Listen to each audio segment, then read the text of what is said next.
Anything that's every day is a significant percentage of your life. Compare yourself to who you were yesterday and not to who someone else is today. One of the things I tell people when they're trying to develop a vision for their life or an implementable plan is make a bad plan. Make the best one you can, but don't get obsessive about it. It's like make a plan, implement it. You'll figure out when you implement it why it's stupid, exactly, and then you can fix it a little bit. And then you can fix it a bit more, and then you can fix it a bit more. I don't think that I've ever been in a situation where if something wasn't going right for me and I sat and thought, okay, all right, I'm willing to figure out what I'm doing wrong, which is a big thing to think because you never know how much you're doing wrong. It might be something that you really don't want to contend with. But if you clear some space to meditate on that, the probability that you'll figure out something that you did that was stupid, that's bending you and twisting you in the wind, you'll get an answer very, very rapidly. The answer to how you pay for your past sins isn't by jumping off a bridge. Well, how much do you need to be beat up?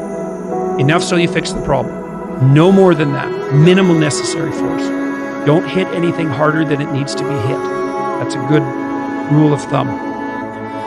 Is there something I can do now to atone for what I failed to do in the past? So let's say you go over your past with a fine-tooth comb and you decide you're going to take responsibility for everything that you did that was wrong and everything that you failed to do that you could have done that was right. Like, does that change the world? Depends on how thoroughly you do it. You might say it changes the world like nothing else possibly can. And I think that that's actually right. And that's also a frightening thought because it means that things would be way better than they are if you weren't so damn useless. There's this unlimited power that's associated with genius, but it's constrained. And that's really what the human spirit is like, because it has this aspect of the infinite. When you don't get what you want, then a landscape of questions emerge, and those questions can resonate through different levels of your identity, from the trivial, oh, I told the joke wrong, to the profound, there's nothing desirable about me and I'll be alone for the rest of my life. It's daunting to even consider that, and then there's the discipline and responsibility that necessitates, which is also daunting.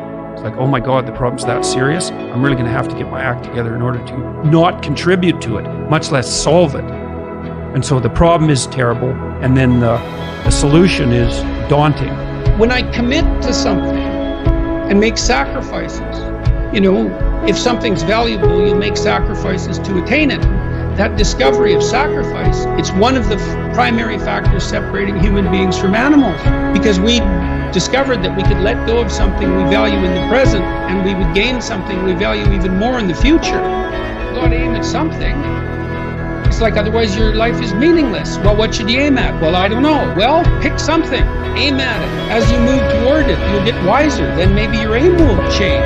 That's okay. But at least it'll change in an informed way. It's like discipline yourself in one dimension. See what happens.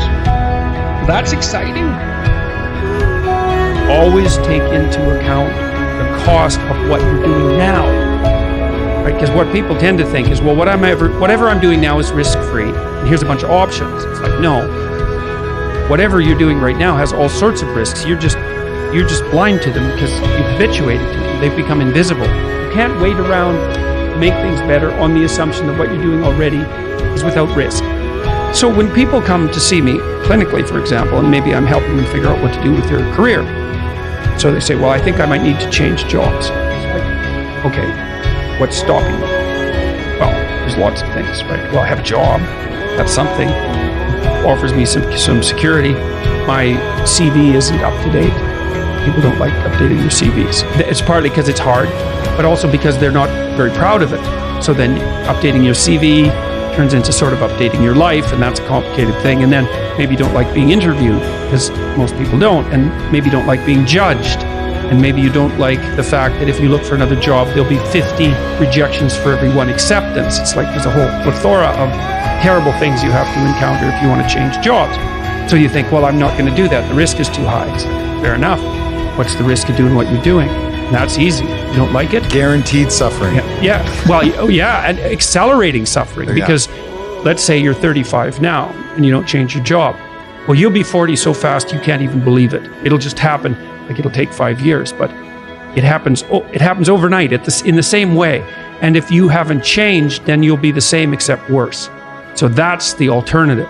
If you don't find what you're doing sufficiently productive or responsible or meaningful or engaging or all of that, it's like, well, there's a big risk in changing it. It's like, yeah, there is.